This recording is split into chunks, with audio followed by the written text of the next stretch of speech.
हरे कृष्णा। मंगल भवनय मंगलहारी, त्रहों सो दशरथ अजर बिहारी। दीन दयाल विरज संभारी, सिया राम मैं सब जग जानी। करहूँ प्रणाम जोरी जुग पानी। श्री राम जय राम जय जय राम। श्री राम जय राम जय जय राम। हरे कृष्णा। तो सभी वैष्णव भक्तों के चरणों में दंडवत प्रणाम। श्रीमद् वाल्मीकि रामायण बालकांड भाग 10। अभी तक हमने 9 भाग सुन लिए हैं। अब हम चलते हैं 10वें भाग की ओर। जगत गुरु शीला प्रभुपाद की जय। अनंत कोटि वैष्णव भक्त वृंद की जय। हरे कृष्णा। अगली सुबह राजा जनक ने विश्वामित्र, राम एवं लक्ष्मण को आमंत्रित किया। उनका आदर पूर्वक अभिवादन करने के पश्चात उन्होंने कहा, मुझे ज्ञात है कि ऐसे महान व्यक्ति किसी गंभीर उद्देश्य के बिना यहाँ नहीं आएंगे। अतः विश्वामित्र ने प्रसन्न मुद्रा में उत्तर दिया, राम एवं लक्ष्मण उस आश्चर्यजनक धनुष को देखने के लिए यहाँ आए हैं, जिसकी पूजा अर्चना आप दीर्घकाल से कर रहे हैं। तब महाराज जनक समझाने लगे, पूर्व काल में इस धनुष का प्रयोग भगवान शिव के द्वारा ससुर दक्ष के यज्ञ को भंग करने के लिए उनके भाग के यज्ञ फल से वंचित किए जाने पर भगवान शिव ने क्रोध में यह धनुष उठाया था और उन्होंने देवताओं का विनाश देने की धमकी दी थी। चेतना के पुनः लौट आने पर देवता शिव को शांत कर पाने में सफल हुए। फलस्वरूप शिव ने यह धनुष उन्हें सौंप दिया। तत्पश्चात देवताओं ने इसे मेरे पूर्वज देवरात को सौंपा दिया, जो महाराज निमि के वंशज में थे। महाराज भगवान शिव के धनुष की कथा सुनाने के पश्चात महाराज जनक ने एक दूसरी रोचक कथा सुनाई। एक समय मैं जब यज्ञ क्षेत्र को स्वर्ण के हल से समतल कर रहा था, तब मुझे धरती में से एक शिशु कन्या मिली, जिसे देखकर मैं विस्मित हो गया। मैंने उसका नाम सीता हल की लकीर रखा और उसे अपनी पुत्री मानकर पालन पोषण किया। युवा होने पर विवाह के इच्छुक अनेक योग्य राजकुमार उसके साथ परिणय का प्रस्ताव लेकर आए। चूँकि मेरी पुत्री को साधारण कन्या नहीं है, अतः मैंने राजकुमारों को बताया कि मेरी कन्या से विवाह करने के लिए उनमें महान पराक्रम का होना आवश्यक है। इसके लिए मैंने उनके सामने भगवान शिव का धनुष रखकर प्रत्यंचा चढ़ाने के लिए कहा। कोई भी उसे ना पकड़ सका और ना उठा सका। फिर उसे मोड़ने या प्रत्यंचा चढ़ाने के विषय में क्या कहना। अधिकांश राजकुमार अपमानित होकर लौट गए एवं मिथिला पर आक्रमण करने के लिए एकजुट हो गए। 12 मास तक भीषण युद्ध चला। अंततः जब मेरी सेना कमजोर पड़ने लगी, तब मैंने देवताओं से सहायता हेतु प्रार्थना की। मेरी प्रार्थना के फलस्वरूप उन्होंने कृपापूर्वक सेना भेजी और उसे देखते ही शत्रु भय के कारण पलायन कर गए, क्योंकि राम भगवान शिव के धनुष को देखना चाहते हैं। अतः मैं उसे इनके सामने लाऊंगा। यदि राम इस आश्चर्यजनक धनुष पर प्रत्यंचा चढ़ाने में समर्थ होंगे, तो मैं प्रसन्नतापूर्वक अपनी सुंदर पुत्री सीता का हाथ उन्हें दे दूंगा। शीघ्र ही 500 शक्तिशाली पुरुषों ने उस विशाल धनुष को खींचा, जो एक पिटारे में बंद था एवं जिसे 8 पहियों वाली एक गाड़ी पर रखा हुआ था। विश्वामित्र द्वारा राम को पिटारा खोलने के लिए आमंत्रित किए जाने पर शास्त्रों व्यक्ति उन्हें देखने के लिए एकत्रित हुए। जब राम धनुष को प्रशंसा पूर्वक निहार रहे थे, तब महाराज जनक ने उन्हें सावधान किया। बड़े बड़े देवता, दैत्य, राक्षस, यक्ष, गंधर्व एवं नाग सभी शक्तिशाली धनुष को झुका पाने में असफल रहे, तो एक साधारण मनुष्य इस पर प्रत्यंचा चढ़ाने में कैसे सफल होगा। राम को क्रीड़ावत अपना बायां हाथ धनुष के मध्य में रखा। राम ने क्रीड़ावत अपना बायां हाथ धनुष के मध्य में रखा। उस विशाल जन समूह की उपस्थिति में उन्होंने सरलता से धनुष को पिटारे से उठाया, फिर धनुष को ऊपर की ओर उठाकर क्षण भर में प्रत्यंचा चढ़ा दी और उसे बलपूर्वक झुकाकर मध्य से इतनी सरलता से तोड़ दिया जितनी सरलता से एक हाथी का बच्चा गन्ने को तोड़ देता है। धनुष टूटने की भयंकर ध्वनि मानो कोई पर्वत फटकर नष्ट हो गया हो, अन्य सभी भूमि पर गिर गए हों। अतः अत्यंत प्रसन्नता पूर्वक महाराज जनक ने विश्वामित्र से आग्रह किया कि वे राजा दशरथ को सीता और राम के विवाह पर निमंत्रण देने दशरथ की राजसभा में पहुँचे। तब उन्होंने राम द्वारा धनुष तोड़े जाने तथा सीता के साथ उनका विवाह तय किए जाने की घटना का वर्णन किया। यह सुनकर महाराज दशरथ अत्यंत प्रसन्न हुए। तब महाराज दशरथ ने वशिष्ठ एवं वामदेव से परामर्श करके यह निर्णय लिया कि अगले दिन ही वे सभी मिथिला के लिए प्रस्थान करेंगे। अगली सुबह अपनी सेना सहित महाराज दशरथ कुल पुरोहित को सबसे आगे रखकर तथा प्रचुर मात्रा में धन लेकर रवाना हुए। 4 दिनों की यात्रा के पश्चात वे मिथिला की सीमा पर पहुँचे। उन्हें आता देख कर राजा जनक बाहर आए और महाराज दशरथ को राजोचित स्वागत किया।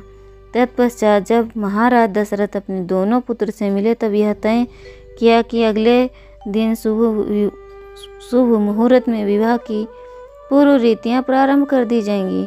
अगले दिन सभी एकत्रित हुए। विवाह उत्सव आरंभ होने से पहले महाराज दशरथ ने जनक से आग्रह किया कि वे वशिष्ठ मुनि उनके राजवंश परंपरा के विषय में सुने। इस प्रकार से आग्रह किए जाने पर महान मुनि वशिष्ठ ने रघुवंश का इतिहास सुनाया। मरीच भगवान ब्रह्मा के पुत्र थे एवं मरीचि के पुत्र कश्यप थे। कश्यप के पुत्र विवस्वान जो सूर्य देव थे तथा विवस्वान के पुत्र मनु थे। वैवस्वत मनु के पुत्र इक्ष्वाकु थे जो अयोध्या के प्रथम शासक एवं अनेक पीढ़ियों के पश्चात इक्ष्वाकु वंश परंपरा में महाराज भरत हुए। भरत जिनके पुत्र असित अपने शत्रुओं हयो, ताल, जंघों एवं शतबिंदुओं द्वारा पराजित कर दिए गए। इस प्रकार से पराजित होकर असित अपनी दोनों पत्नियों के साथ हिमालय चले गए। जब असित का निधन हुआ तब उनकी विधवा, जिनका नाम कालिंदी तथा वो गर्भवती थी, उनकी दूसरी पत्नी विधवा ने ईर्ष्यावश कालिंदी के गर्भस्थ शिशु की हत्या करने के से भोजन में विष मिलाकर कालिंदी को दे दिया। जब कालिंदी को विष के प्रभाव से पीड़ा होने लगी, तब महान ऋषि च्यवन वहां पहुंचे। कालिंदी ने अश्रुपूर्ण नेत्रों सहित शिशु के जीवित रहने का वरदान मांगा। ऋषि ने उन्हें आश्वासन दिया कि विष निकलने के साथ ही उसे एक पुत्र पैदा होगा। इस असामान्य परिस्थिति के कारण कालिंदी के पुत्र का नाम सगर, जो विष के साथ जन्मा हो, रखा गया।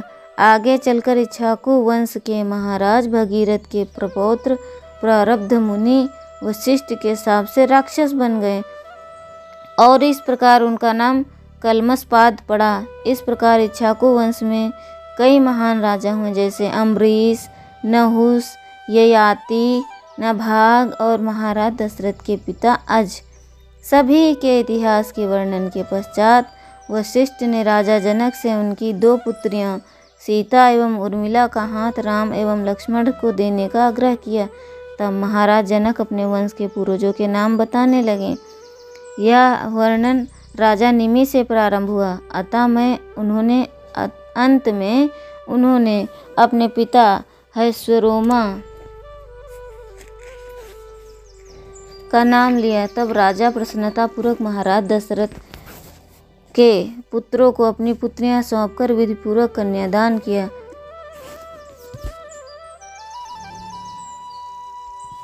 श्री सीताराम विवाह।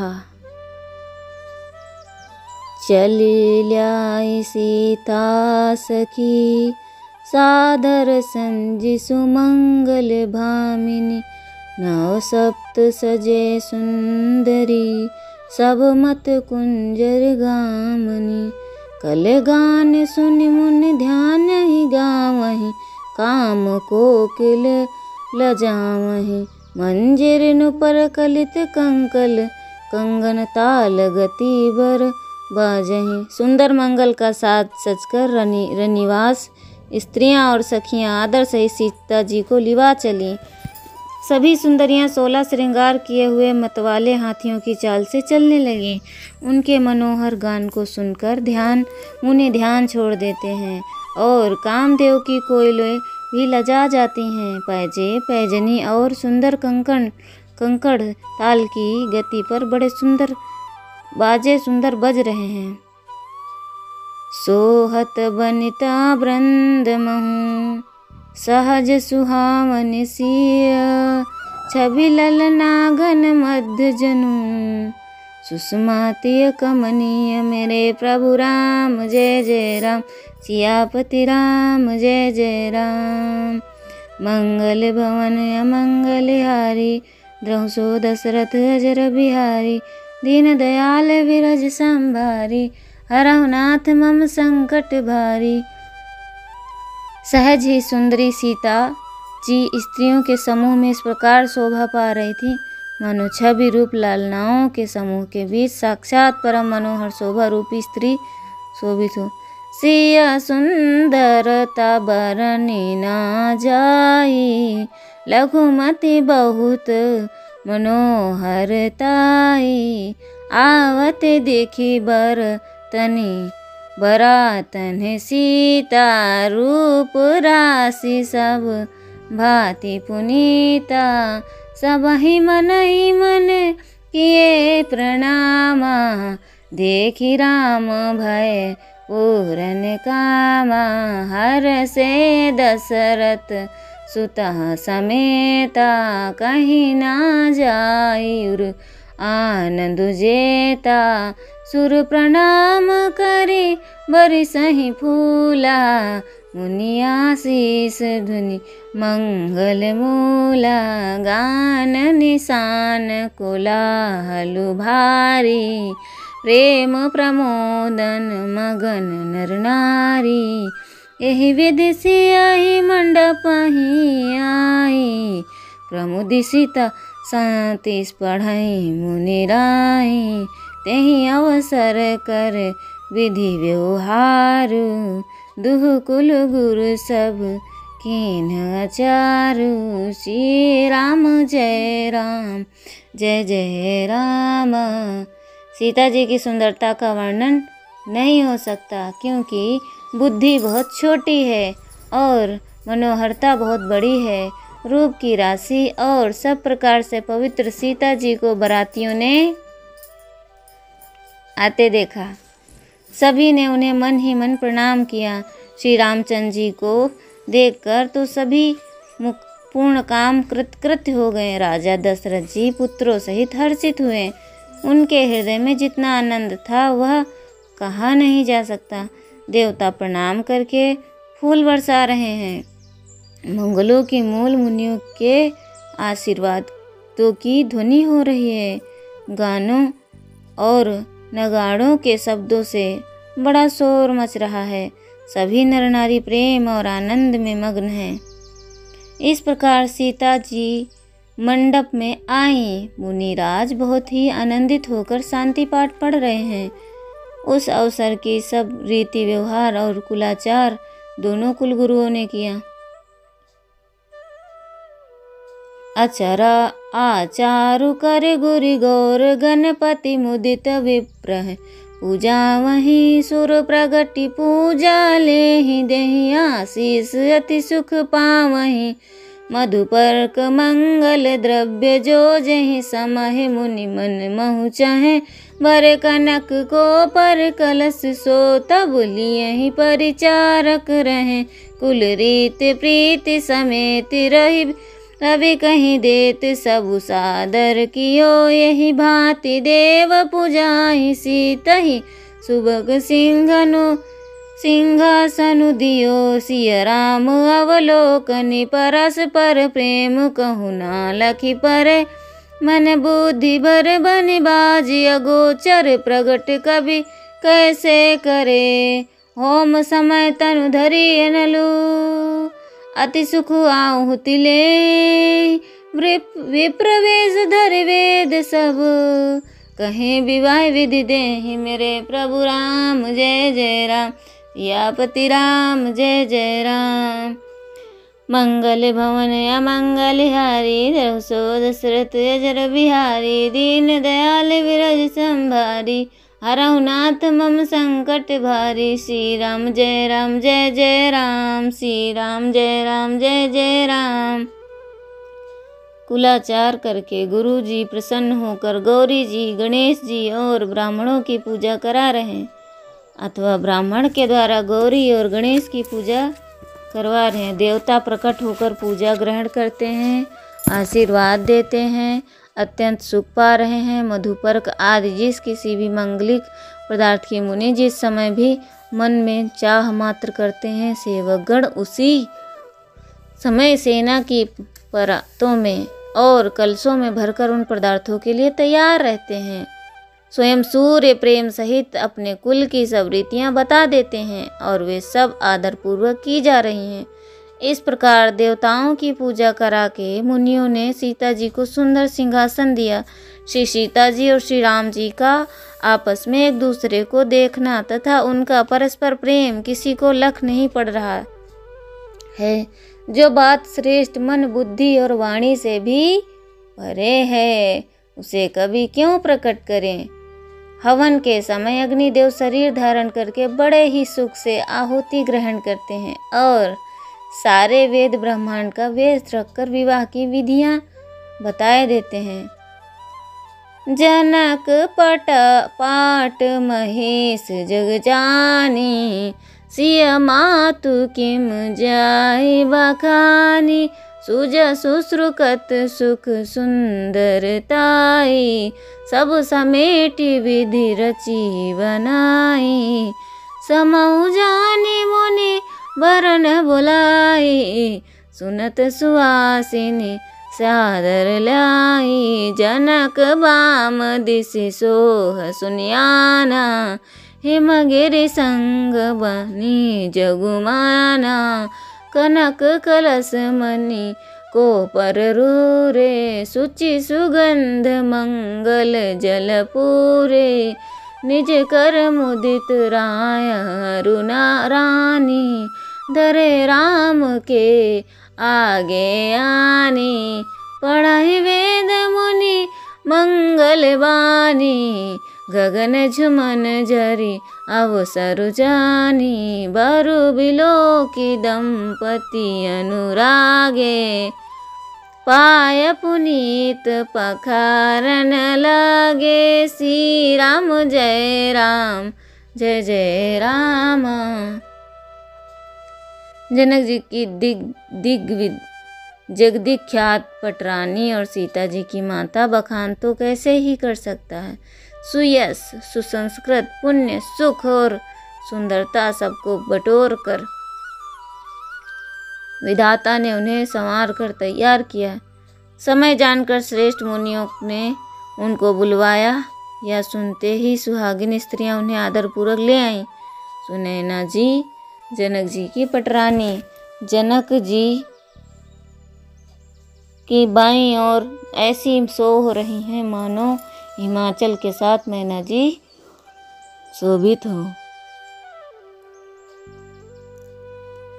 पवित्र सुगंधित और मंगल जल से भरे सोने के कलश और मणियों की सुंदरता पर रहते राजा और रानी आनंदित होकर अपने हाथों से लाकर श्री रामचंद्र जी के आगे रख दी। मुनि मंगलवाणी से वेद पढ़ रहे हैं। सुअवसर जानकर आकाश में फूलों की झड़ी लग गई। दुल्हा को देखकर राजा रानी प्रेम मग्न हो गए और पवित्र चरणों को पखारने लगे। लागे पखारन पाय पंकज, प्रेम तन पुलकावली, नभ नागर गान निशान जय, धुनि उमंग जनु चहु दिश चली। जे पद सरोज मनोज, हरि सुर सब सर सदैव विराजहि, जो श्रुकत सुमिरत विमलता मन, सकल कल मन भाजहि, जे परसि मुनि बनिता लहि, गति रही जो पातक कमय मकरंदु, जिनको शंभु सिर सुचिता, अवधि सुर बरनई, करि मधुप मन मुनि जोगी जन, जैसे अभिमत गति लहे, जे पद पखारत भाग्य भजनु, जनकु जय जय सब कहें, बर कुंवरी कर तल जोरी, सो सख चरु दो कुल गुर करे, भय पानि गहनु बिलो की विधि, सुर मनुज मुनियन आनंद भरे, सुख मूल दुलहु देखी, दंपति पुलकु तन हुलस्यो हियो, करिलोक वेद विधान, कन्या दान नृपभूषण कियो, हिमवंत जिम गिरिजा मोहसी हरि सिरि सागर दई, तिमि जनक राम हिसियहि समर्पि, विश्व कल की रति नहीं, क्यों करे विनेय, विदेहु कियो विदेहु मूरति, सांवरी करी होम विधिवत, गांठी जोरी हो न लगी बावरी, जय मुनि बंधि वेद मुनि, मंगल गान निशान, सुनि हर्षई बरसई विबुधु, सुरतर सुमन सुजान, मेरे प्रभु राम जय जय राम, सियापति राम जय जय राम। मंगल भवन अमंगल हारी, द्रौसो दशरथ अजर बिहारी, दीन दयाल विरज संभारी, हरहु नाथ मम संकट भारी। वे श्री रामचंद्र जी के चरण कमलों को पखारने लगे। प्रेम से उनके शरीर में पुलकावली छा रही। आकाश और नगर में होने वाली गान, नगाड़ों और जय जयकार की ध्वनि मानो चारों दिशाओं में उमड़ चली। जो चरण कमल कामदेव के शत्रु शिव जी के हृदय रूपी सरोवर में सदा ही विराजते हैं, जिनका एक बार भी स्मरण करने से मन में निर्मलता आ जाती है और कलयुग के सारे पाप भाग जाते हैं। जिनका स्पर्श पाकर गौतम मुनि की स्त्री अहिल्या ने जो पापमयी थी परम गति पाई, जिन चरण कमलों का मकरंद रस पवित्र गंगा की सीमा बताते हैं। मुनि और योगी जन अपने मन को भंवरा बनाकर जिन चरण कमलों का सेवन करके मनवांछित गति प्राप्त करते हैं, उन्हीं चरणों के भाग्य पात्र बड़भागी जनक जी धो रहे हैं। यह देखकर सब जय जयकार कर रहे हैं।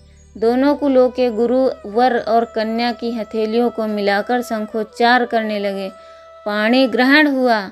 देखकर ब्रह्मादि देवता मनुष्य मुनि आनंद से भर गए। सुख के मूल दुल्हा को देखकर राजा रानी का शरीर पुलकित हो गया और हृदय आनंद से उमंग उठा। राजाओं के अलंकृत स्वरूप महाराज जनक जी ने लोक वेद की रीति को कन्यादान दिया।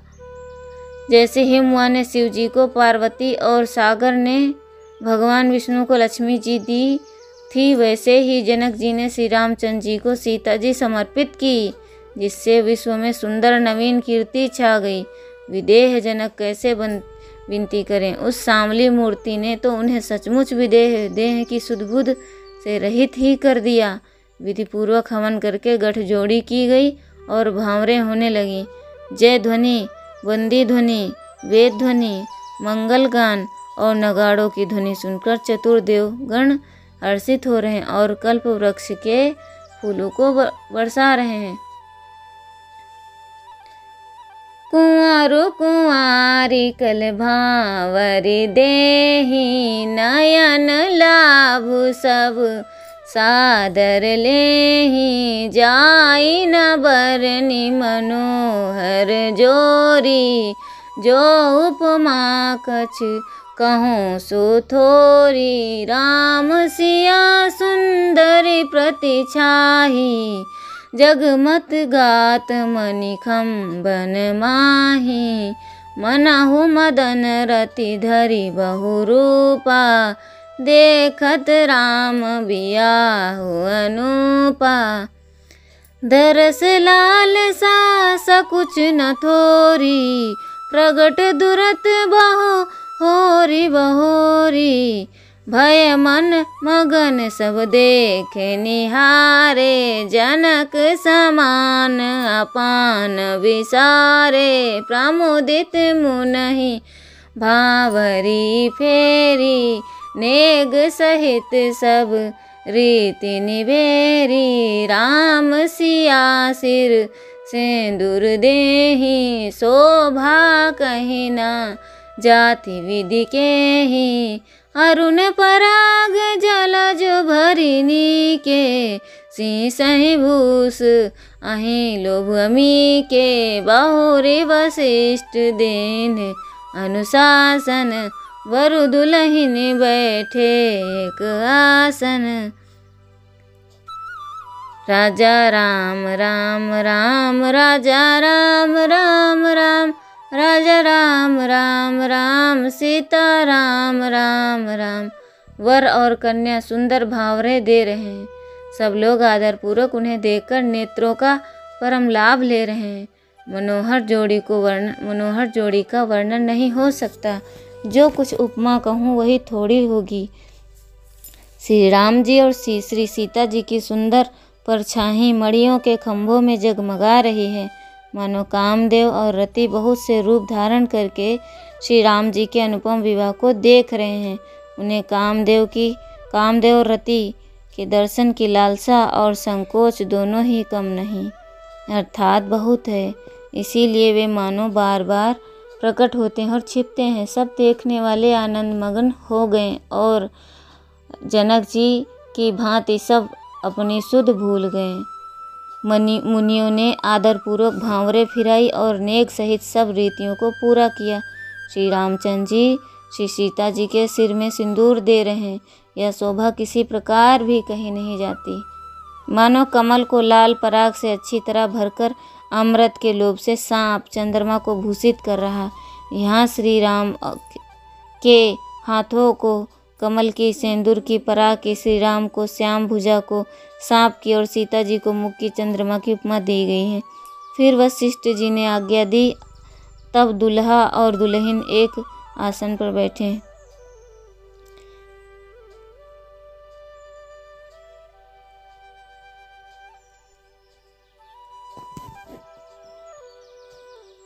बैठे बरासन राम जानकी, मुदित मन भय दशरथ भय। तन पुलक पुनि पुनि देखी अपने, सुकृत सुर तरु फल नये। भरि भुवन राहु छाऊँ राम, विबाहु सब सबहि कहा।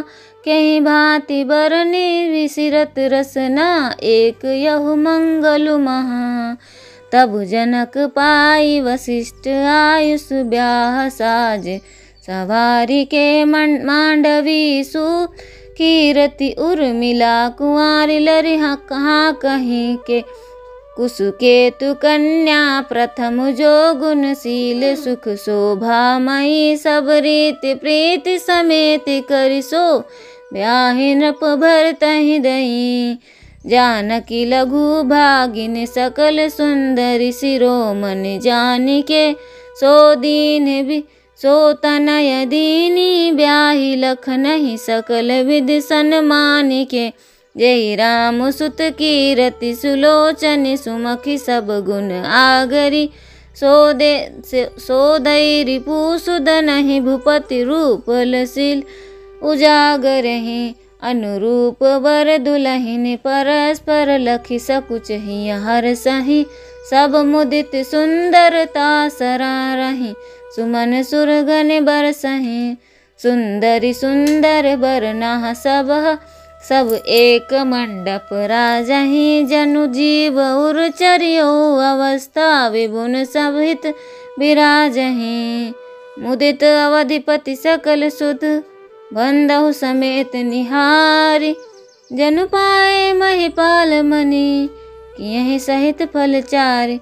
मेरे प्रभु राम जय जय राम, सियापति राम जय जय राम। मंगल भवन मंगल हारी, द्रहु सो दशरथ अजर बिहारी। दीन दयाल विरज संभारी, हरहु नाथ मम संकट भारी। श्री राम जी और जानकी जी श्रेष्ठ आसन पर बैठे। उन्हें देखकर दशरथ जी मन में बहुत आनंदित हुए। अपनी सुकृत रूपी कल्प वृक्ष में नए फल आए देखकर उनका शरीर बार बार पुलकित हो रहा। 14 भुवनों में उत्साह भर गया। सबने कहा श्री रामचंद्र जी का विवाह हो गया। जीव एक है और यह मंगल महान है, फिर भला यह वर्णन करके किस प्रकार समाप्त किया जा सकता है। तब वशिष्ठ जी ने की आज्ञा पाकर जनक जी ने विवाह का सामान सजाकर मांडवी जी, सुतकृति जी और उर्मिला जी इन तीनों राजकुमारियों को बुला लिया। कुशध्वज की बड़ी कन्या मांडवी जी को गुणशील और सुख की शोभा के रूप ही थी। राजा जनक ने प्रेम पूर्वक सब रीतियां करके भरत जी को ब्याह दिया। जनक जी की छोटी बहन उर्मिला, जानकी जी की छोटी बहन उर्मिला जी को सब सुंदरियों में शिरोमणि जानकर उस कन्या को सब प्रकार से सम्मान करके लक्ष्मण जी को ब्याह दिया। और जिनका नाम श्रुतिकीर्ति है और जो सुंदर नेत्रों वाली, सुंदर मुख वाली, सब गुणों की खान और रूप तथा शील में उजागर है, उनको राजा ने शत्रुघ्न को ब्याह दिया। दुल्हा और दुल्हन ने परस्पर अपने अपने अनुरूप जोड़ी को देखकर सकुचाते हुए हृदय में हर्षित हो रही हैं। सब लोग प्रसन्न होकर उनकी सुंदरता की सराहना करते हैं और देवतागण फूल बरसा रहे हैं। सब सुंदर दुल्हनें सुंदर दुल्हों के साथ एक ही मंडप में शोभा पा रही हैं। मानो जीव के हृदय में चारों अवस्थाएं जागृत, स्वप्न, सुषुप्ति और तुरीय अपने चारों स्वामियों विश्व, तेजस, प्राज्ञ और ब्रह्म सहित विराजमान हों। सब पुत्रों को बहुओं सहित देखकर अवध नरेश दशरथ जी ऐसे आनंदित हैं मानो वे राजाओं के शिरोमणि क्रियाओं के यज्ञ क्रिया, सत्श्राद्ध क्रिया, योग क्रिया और ज्ञान क्रिया सहित चारों फल, अर्थ, धर्म, काम और मोक्ष पा गए हों।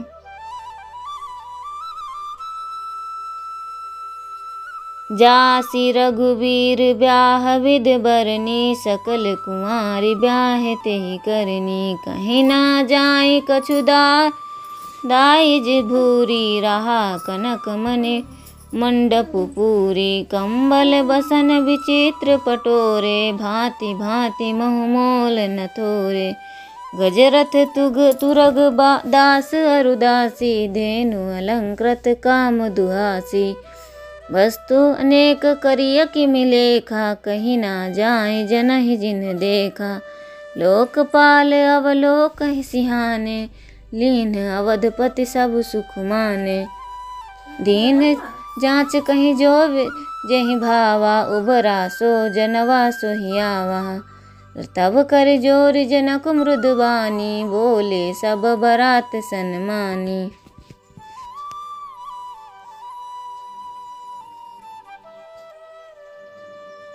श्री रामचंद्र जी के विवाह जैसी विधि का वर्णन की गई, उसी रीति से सब राजकुमार विवाहे गए। दहेज की अधिकता कुछ कहीं नहीं जाती। सारा मंडप सोने और मणियों से भर गया। बहुत से कंबल, वस्त्र और भांति भांति के विचित्र रेशमी कपड़े जो कीमती न थे अर्थात बहुमूल्य थे, तथा हाथी, रथ, घोड़े, दास दासियां और गहनों से सजी हुई कामधेनु सरीखी गाए गए। अनेकों वस्तुएं जिनकी गिनती कैसे की जाए, उनका वर्णन नहीं किया जा सकता। जिन्होंने देखा है वही जानते हैं और उन्हें देखकर लोकपाल भी सिहा गए। अवधराज दशरथ जी ने सुख मानकर प्रसन्न चित्त से सब कुछ ग्रहण किया। उन्होंने दहेज का सामान याचकों को जो जिसे अच्छा लगा दे दिया। जो बच रहा वह जनवासे में चला आया। तब जनक जी हाथ जोड़कर सारी बारात का सम्मान करते हुए कोमल वाणी से बोले,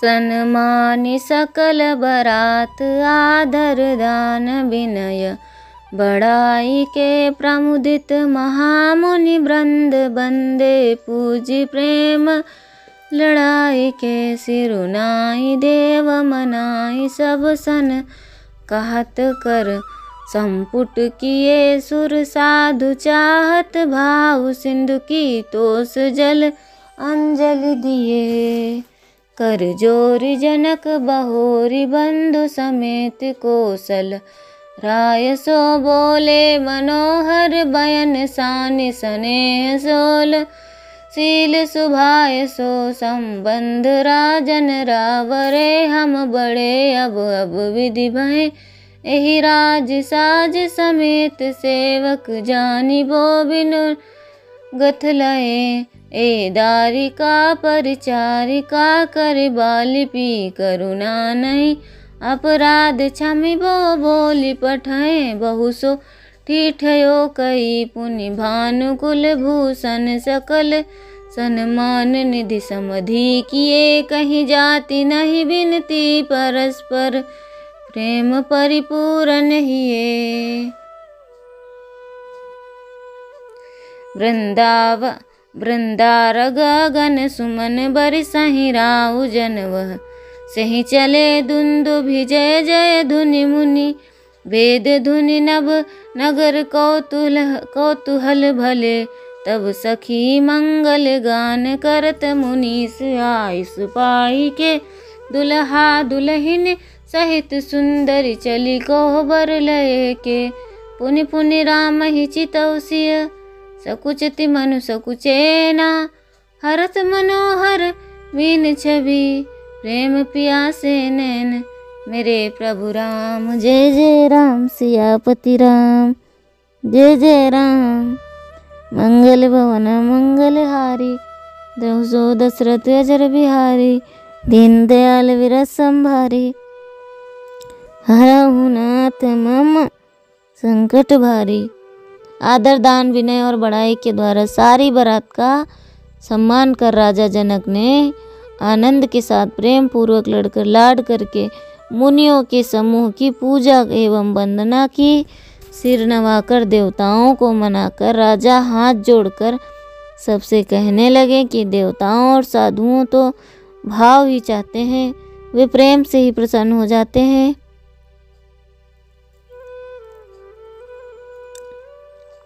उन पूर्ण काम महानुभावों को कोई कुछ देकर कैसे संतुष्ट कर सकता है? क्या एक अंजलि जल देने से कहीं समुद्र संतुष्ट हो सकता है?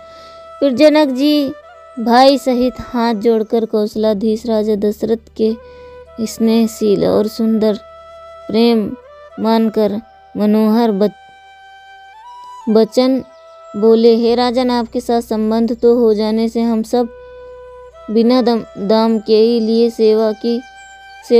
सेवक ही समझिएगा। इन लड़कियों को टहनी मानकर नई नई दया करके